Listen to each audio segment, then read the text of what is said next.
Welcome to the Finance Seat. I'm joined today by 𝗖𝗍 𝗏𝗏. Kate, thanks for joining us. Could you give us a quick intro, who you are and what you do? Yeah. Hi, James. Thanks for having me today. Okay. So I'm 𝗖𝗍 𝗏𝗏. I'm the CFO at the Institute of Directors. The Institute of Directors is the professional body for company directors in the UK. We set the professional standards for the Chartered Director qualification and support our members in their roles as company directors. How long have you been there? Just 3 years now. 3 years. 3 years. It's gone fast. It doesn't feel like that long, but still really enjoying it. Great. And so looking back, just to kick things off, I suppose, here, looking back over your career to date, have you got any kind of seminal moments, key moments that you think that shaped who you are now, what you're doing now? Yeah, I think, so I started my career, Big Four training, chartered accountant route, and then moved into industry, and have spent most of my career in commercial or FP&A type roles, which is where I love to be and operate. And I think there came a point in my career, around the time I was head of commercial finance at CAECOM and thinking about progressing to that finance director, maybe CFO role, and felt I needed to kind of prove to myself and maybe others that I could do the more technical side. So I purposefully took a role as a group FC, working for an energy company, which was not what I loved doing, but kind of really proved to myself actually that I could do that side of it, and gave me the confidence that I needed to know, to then step up into the finance director role, which was my next role following that. And do you think it was worthwhile? Yeah, definitely. I think, anyone who wants to progress to that level, you don't need to be the expert at everything. You need to know enough to know what you're talking about and have credibility in the board. But you're not doing everything. So you just need to know enough and have the right people supporting you so that you can cover all bases. When did you notice that shift then from being the person that was doing and subject matter expert and suddenly, I'm in a leadership role? What was that a bit of a shock? Yeah, I think, when you're at that operational leader level, so kind of head of finance, group FC or what have you, you can't really see beyond the ledge sort of thing. You can't quite comprehend and understand really what it means to be that next level up. And being a strategic leader in an organisation really is a different role and requires a different set of skills to the ones that you've kind of been used to in your function. So, I'd say being a really great functional leader in finance isn't enough. You need to develop those other skills, those leadership skills, strategic skills, to step into that role. Someone once said to me, it's totally different because I have to set the agenda. I've no longer got a to-do list, albeit I do get a massive to-do list, but it's me setting it. Is that what you've found in your experience? Yeah, I think my approach is very much collaborative with my team. I'll work with my team and get their input and insight because that's really invaluable. They're the ones on the ground working with others, partnering with others in the business. But yeah, setting that direction, making the difficult decisions and the tough calls, and supporting my team to be the best that they can be. That's part of my way of operating, really. Mm-hmm. And moving on to something that I know is close to your heart, women in senior finance positions. There's been movement, hasn't there? And obviously we're working on her finance circle to try and promote it even further. What do you think, though, what barriers do still exist? I think there's a few things. So, COVID made great strides forward in terms of access and flexibility. And I think, the reality is in society, women do typically still bear the brunt of kind of parental responsibilities. And as leaders, it's our duty to ensure that we remove those barriers. So things like flexible working. When I say flexible working, I don't mean working less or working part-time. I mean kind of allowing people to work when and where works best for them. You know, it's not about being in the office till 7 p.m, 8 p.m. and going home. You know, creating an environment and a culture where it's okay and acceptable to walk out the door at 5 o'clock, and also equally acceptable to log on at 9 o'clock once your kids are in bed to finish off what you want to do. You know, all of that, there's a lot of taboo, and you know, I think that's created a lot of guilt for particularly you know, mothers and parents, you know, of either gender, around just taking that flexibility. And I think equally it's down to women to lead the charge with that and lead with confidence. You know, we are so often, I hear women and in my teams as well, you know, apologising for, you know, taking their kid to the doctors or going to the Christmas play, or, you know, oh, I'm sorry, I've got to do this and I'll make up the time here. And, you know, guys don't do that in my experience. Right. They just say, I'm doing this and that's what I'm doing. And, you know, I'm going to get this done then. They just don't have the same guilt around it. And I think, you know, we really just need to let go of that as well. How do businesses help that to happen, though? Because that word confidence, I think, is key, isn't it? And we've talked about that a lot in male finance leaders, or leaders generally, and female leaders generally, that is a confidence thing. Guys tend, oh, you know, I can do this, and that's how we're brought up. Women sometimes, you know, it's right, look after the children and things like that, but we're breaking through that with confidence. But for those that struggle with the confidence side of it and being able to say, I'm not going to make the time up, or I am going to go and do this. What are businesses doing differently to facilitate that, do you think, or what you've seen? I think part of it is around policies and procedures and having that flexibility in place. But a lot of it is about setting the tone from the top. So having role models, so, you know, female leaders or leaders who are parents who are demonstrating they're doing that, you know, that it's okay, you know, to just what I described, kind of leave the office at 5 p.m. or go and pick your kid up. You know, both male and female leaders need to demonstrate those behaviours and that it's okay. It breaks that perception that, you know, to get a role like that, to be in a senior leader position, you have to be chained to your desk till 7, 8 p.m. at night. And what about coming up through the ranks, though? Because you'll have worked really hard, Big Four training, and then into industry, and probably trying to earn your spurs and show people what you're made of. What advice have you got for those people, though, that probably feel the pressure to, no, I've got to work long hours, I've got to deliver if I want to get to CFO? Yeah, I think that was something that held me back personally for quite a while, actually, particularly after I returned to work, you know, from maternity leave. After my youngest, I knew that was my last child, and, you know, I wanted to kind of get back on the journey, and heard other people even say out loud, and had the perception myself that, you know, it wasn't possible to be a mother in the sense that I wanted to be a present mother and be available and get a role like a CFO. And I reached a crossroads in my own career where I felt, you know, I can either accept that stereotype, that perception, accept that reality, and kind of stick where I am, or I can prove them wrong. And I chose the latter. You know, and I think we need more women to step up and be those role models to show that it absolutely is possible. It's not easy, but it's absolutely possible for any parent or you know, person with caring responsibilities or any other responsibilities outside of work to do both. Do you feel you've had to do things differently as a woman in a senior role?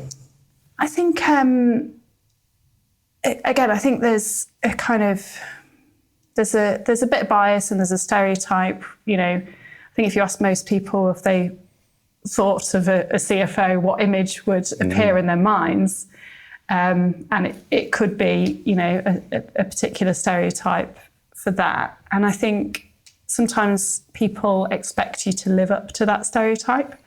They're comfortable if you are maybe, you know, FDs, CFOs are often seen as a bit cold and rigid. And I think people expect you to be that way.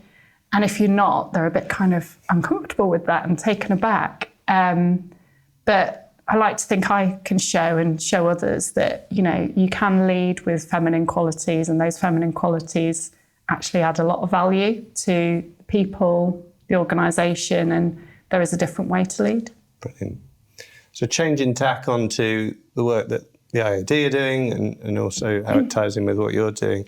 On the governance front, what are you seeing that businesses are still getting wrong on that side of things?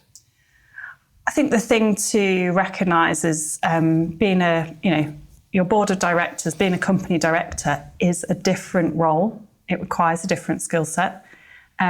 You would never hire an FD who wasn't a qualified accountant. So why on earth would you hire a CEO or a non-executive director who wasn't really qualified to do the role? And that's where we as the Institute of Directors come in.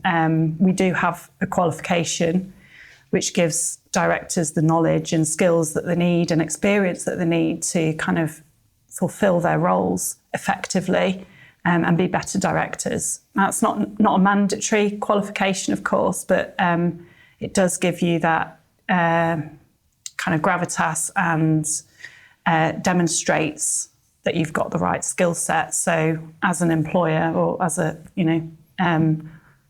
company looking for NEDs on the board, that might be one way that you can demonstrate your experience and that you're going to bring that good governance to the organisation. I think companies often mistake governance, as being a bit of a legal thing, a requirement, a compliance thing, tick in the box exercise. But actually, it adds a lot of value to the organisation. I try to think of our board as a group of really smart, really clever consultants who I'm accessing for free, essentially. Yes, the time or the fees that we pay, what have you, but having a group of, really experienced experts supporting you, yes, challenging you, but giving that, bringing that insight and that input into the direction of the company is really valuable and something that should be embraced. So the that you mentioned about it's overly bureaucratic, maybe viewed by some, certainly founders scaling businesses up like mad. Oh, have I really got to do this? Have I really got to do that? Do you think it can be turned on its head then to almost be a competitive advantage in some way? Yeah, definitely. I think, and I've worked in small businesses as well. My last role was FD at a startup that was going through a high growth period. And I get that. I understand that, governance is another thing to do. It's something that you've got to do on top of everything else. And you really just want to be focused on growing the business. But I think demonstrating good governance in an organisation is really attractive to investors. It gives that credibility. If an investor's looking at a business and you can demonstrate you've got, the right processes, you've got that good governance in place, that's going to take a lot of risk out of it for them. And there's value in that. So that's definitely something to consider. I do think, though, one size doesn't fit all. It's got to be proportionate to the size of the organisation, and it's got to add value. And what I was saying earlier around actually viewing a board of non-executive directors as those kind of advisors, consultants, a sounding board for the executive, seeing it in that way, particularly in small organisations, you can appreciate the value a lot more, I think.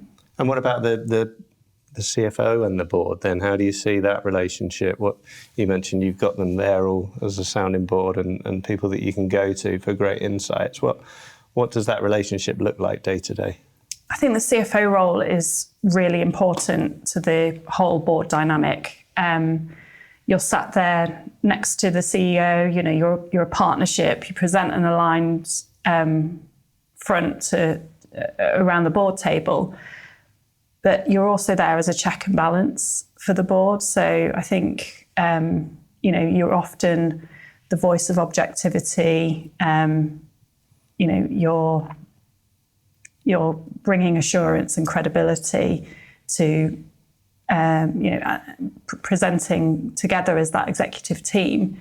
And I think the non-executives around the board table really rely on that check and balance for the executives. So you're kind of in a bit of a schizophrenic role as the CFO. You're there to support and stand beside the CEO, but you're also there to add credibility. Okay, and how do you use those NEDs though to sometimes get what you want done? Do you find that conflict sometimes? Does that come into play where you think, oh, I need to get this through, but how am I going to get there? Yeah, definitely. It's natural, isn't it? The natural tension between the executive and the non-executives. But it's important to recognise that, they don't have the information I have. They don't see everything I see, and they're looking at it from a different perspective.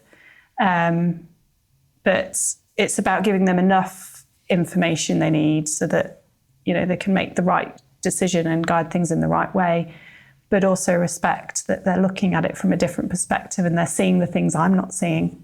So taking on board their feedback and their perspective is really important as well. Helping you see the blind spots, I suppose. Yeah. Talking on ethics, so ethics is obviously with the ESG, it probably wasn't something we talked about 15 years ago necessarily, was it? But now it's really front and centre within businesses. What do you think the role of the CFO is in setting the ethical tone, if you like, of the organisation? Yeah, I think in the CFO seat you really play a pivotal role in being that you're one of multiple roles who are kind of the ethical gatekeeper in an organisation, and it's important to have that perspective. All opportunities might be great opportunities, but what we can bring, and it's inherent in our function as well. Ethics runs all the way through the accountancy industry, and it's something close to our hearts and what we're used to looking at, and we bring that different perspective into things. So setting the guardrails, making sure that we are operating ethically and we're not, chasing opportunities that might create risk over here.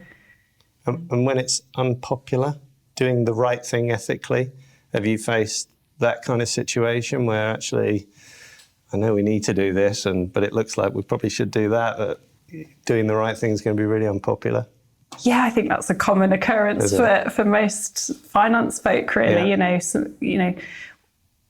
You don't want to be seen as a blocker, and it's all about the way that it's communicated. And, I think any risk can be turned around into an opportunity. It's just about how you tell it, really. And sometimes you need to make those tough calls. And it's important to do so, because if nobody else in the room is going to say it, it's got to be you who says it. And you've got to bring everybody along with you on that journey. Well, is there a point at which it becomes too much? I mean, I'd cite an example where I knew a CFO that was in a business, and commercially they'd made a decision as a board that probably made sense. Ethically, it didn't sit right with the CFO at all.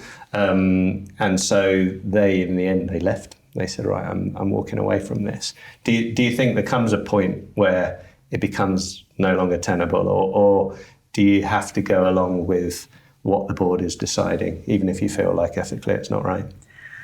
I think particularly in the CFO role, you need to take a balanced view. I think the CFO role sits so much across the whole organisation, very much like the CEO role does, from a different perspective and different angle. And I think the board does look to the CFO to bring that perspective and make that call. So if I was in a position where the whole board was agreeing to something that, I felt was absolutely unethical, I'd like to think I would do the same. Because I it would be a shame to get to that point. And I think, more for the board who haven't taken note of that perspective, because you do need to take that balanced view. Yeah.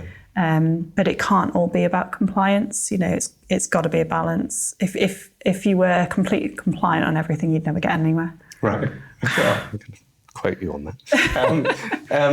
So over the next decade, then, you obviously see the role of the board and the exec, and you're really close to that. How do you see the role of the CFO evolving over the next decade, say? I think it's evolved quite a lot over the last kind of 5 to 10 years already. I think the CFO role is blurring lines with the COO role a lot. I think the responsibilities of the CFO are broadening vastly outside of just finance, particularly in smaller organisations, and that makes complete sense because actually, finance do a lot of operations. A lot of the skills are transferable to different areas, and we do look across the whole organisation. Obviously, as technology advances, AI is rapidly coming into play, and everybody's trying to catch up. The role, how things work and how the finance function works will evolve rapidly. And I think it's so much more focused now on the future, and that FP&A side of things, commercial finance support, is becoming a much bigger part of what we're doing, less so kind of looking back and reporting on the past. So judgment, kind of insight, and giving that whole organisation perspective, I think will continue to grow in the CFO role. Yeah, I mean, obviously no conversation is complete without talking about AI in finance at the minute. I mean, it's getting lumbered on the CFO's desk, I think, fairly routinely, certainly in small and medium organisations where they might not have a CTO or someone looking after data. Is it the right place?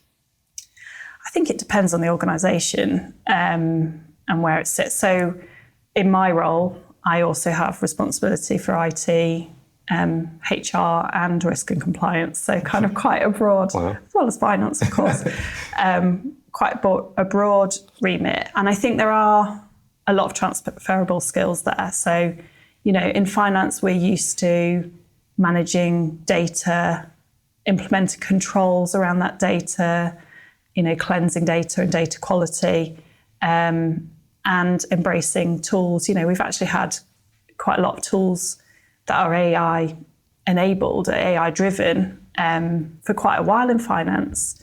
So I think out of all the places for it to sit, if you don't have a CTO or a IT director, it is a logical place for it to sit because of a lot of the skills are transferable. But I wouldn't make the mistake of thinking your CFO is an AI expert. Absolutely. And absolutely get some external input if you don't have that. Yeah, okay.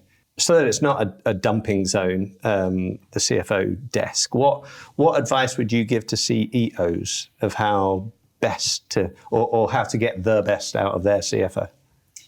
Yeah, I think that point around a dumping ground is quite pertinent because often, if there's a ball dropped or you want a safe pair of hands or a trusted partner, it often will be the CFO that picks it up.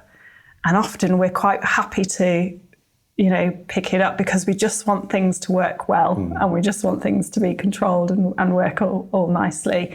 And it's definitely something to watch because I think also kind of in the central services space, so across any of the support functions, there's also a temptation not to kind of, you want it to be a lean operation. You don't want to have loads of people in that area. You want to focus on the kind of revenue driving areas of the business. So it's really important that CEOs listen to their CFOs around what is possible and what's not possible, because you're going to start compromising on quality if you get that wrong.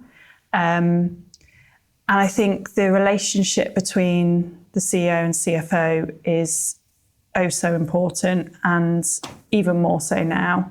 I think we talked about the CFO remit broadening, and I think even more so, that partnership and leadership across the two roles is so much more important and is really becoming, coming into the fore there. CEO and CFO leading together in partnership rather than kind of one henchman at the top. Yeah, okay. And I think that's a good thing. It really brings balance to the executive. Are the roles becoming a little bit more interchangeable, do you think? Or I don't necessarily think CEO and CFO are becoming more interchangeable, but I think CFO roles are becoming more akin to COO roles. Okay. And it's bringing that whole organisation perspective from a different viewpoint.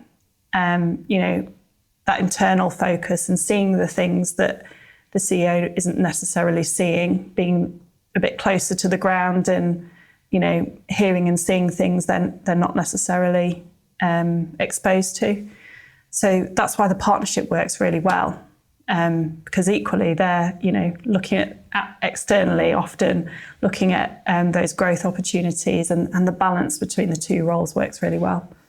I've bombarded you with questions. I've just got one left, which we ask everyone, and you'll no doubt have a great answer for this. But what is it that you've seen in the great finance people that you've worked with over the years that you wish more people knew about?